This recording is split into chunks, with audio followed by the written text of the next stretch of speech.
All right, let's dive right in. We're about to jump into one of the very first wars ever written down. But listen, this is so much more than just a story about kings and armies clashing. It's a tale of rebellion, a crazy, high-stakes rescue mission, and a single choice. A choice that would literally ripple through history. So let's get into it. You see these huge nations colliding, but the real heart of the story? It's much smaller, much more personal.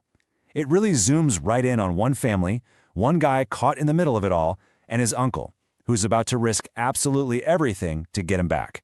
So yeah, the stakes here, they're not just political, they're family. Okay, so our story kicks off with this tension that's been simmering for, get this, over a decade. This isn't some fight that just popped up out of nowhere, no. This is an explosion that has been building and building for 12 long years. So verses 1 and 2, they basically introduce the players. It's like two teams are forming up. On one side, you've got this powerhouse alliance of 4 kings from the east. The big boss here is a guy named Chedorlaomer of Elam. Just think of them as the invading superpower. And on the other side, you've got 5 local kings from the Jordan Valley. Yep, including the kings of Sodom and Gomorrah, who've decided they're going to stand up to these guys. And then verse 3 tells us where this is all going to go down. The Valley of Siddim, which, believe it or not, we now know as the Dead Sea. Can you just picture it? 9 armies gathering, drawing their battle lines in that salty, cracked earth. So, you might be asking, what started this whole thing? Well, verse 4 gives us the backstory we need. For 12 long years, these valley kings had to pay tribute to Chedorlaomer. They were basically his subjects. But in that 13th year, they'd finally had enough. They rebelled. And that one act of defiance, that's the spark that's going to set this whole brutal conflict ablaze. So, the line has been drawn. The rebellion is official. And now, we get to see the response. And let me tell you, Chedorlaomer isn't coming to negotiate. He's coming to send a message. And it's a message that's going to be written in blood and fire. Okay, so in the 14th year, Chedorlaomer's response is just swift, brutal, and honestly kind of brilliant strategically. Verses 5 and 6 show us he doesn't just charge at the rebels. No. First, he goes on this campaign of terror against all their neighbors. Look at this timeline. He just crushes everyone in his path. Why? To make sure the rebels have absolutely no allies left to call for help. Then verse 7 tells us he finally pivots. He sweeps through the region, cutting off any last shred of hope they might have had. So by the time he finally turns to face the rebels, they are totally and completely alone. And this leads us to verses 8 and 9. This is the moment we've been waiting for. With their world literally burning down around them, the 5 rebel kings finally march out to face the invaders. They meet in the Valley of Siddim. It's 5 kings against 4. I mean, just imagine that scene. The 2 armies lined up, ready to go, with the fate of the entire valley hanging in the balance. So the stage is set for this epic clash, right? But what happens next? Nobody could have seen this coming. This battle isn't going to be won with swords or spears. It's going to be won by the battlefield itself. Yeah, verse 10 reveals the rebels' fatal mistake, the terrain they chose.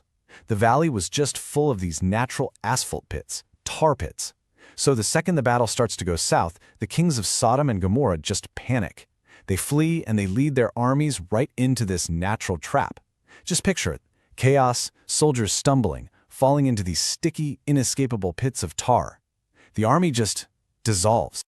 And just like that, the battle's over. The rebellion is totally crushed. And now, this huge war that seemed to be about kings and land, it's about to get real personal. The focus suddenly zooms in on just one man. All right, verse 11. With the battle won, the victors do what victors do. They move in to collect their prize.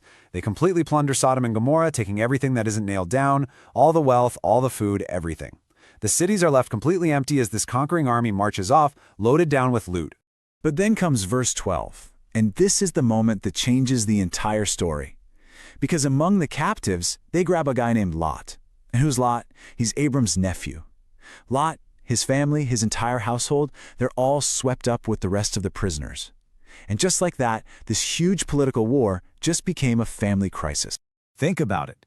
The most powerful kings in the region have just won this massive victory. They've got their prisoners, they've got their loot. In their minds, it's over. They're celebrating. But they don't know about Abram. So in verse 13, news travels fast. One guy, a lone survivor, manages to escape all that chaos. He makes his way to Abram's camp. Can't you just see him, totally exhausted, collapsing at Abram's feet with the terrible news? Your nephew, Lot, he's been taken. And here, in verse 14, we see who Abram really is. He doesn't hesitate for a second. He doesn't try to negotiate. He immediately gets his own private fighting force together, 318 of his most trusted, best-trained guys. Now, this isn't some national army. This is a small, highly loyal, super tight-knit rescue team. So what happens next in verses 15 and 16 is just a brilliant military move. I mean, he's facing this massive victorious army, so Abram has to rely on pure strategy. He splits his guys up and launches a surprise attack on their camp in the middle of the night. Can you imagine the chaos? This army is sleeping, they're overconfident, and suddenly they're getting ambushed from all sides in the pitch dark. The raid is a total success. Abram chases down the scattered army, gets back all the stolen stuff, and most importantly, he rescues his nephew Lot and all the other captives. So Abram returns, but he's not coming back as a conqueror. He's coming back as a rescuer. And on his way home, he's met by two kings, two very different kings, and each one offers him a very different kind of reward. And this, right here, is the real moral heart of the story. Verse 17 tells us the first guy to greet the victorious Abram is, you guessed it, the king of Sodom. You know, the same guy whose failed rebellion started this whole mess in the first place. He meets Abram at a place called the King's Valley, and you can bet he's pretty eager to get his people and his stuff back.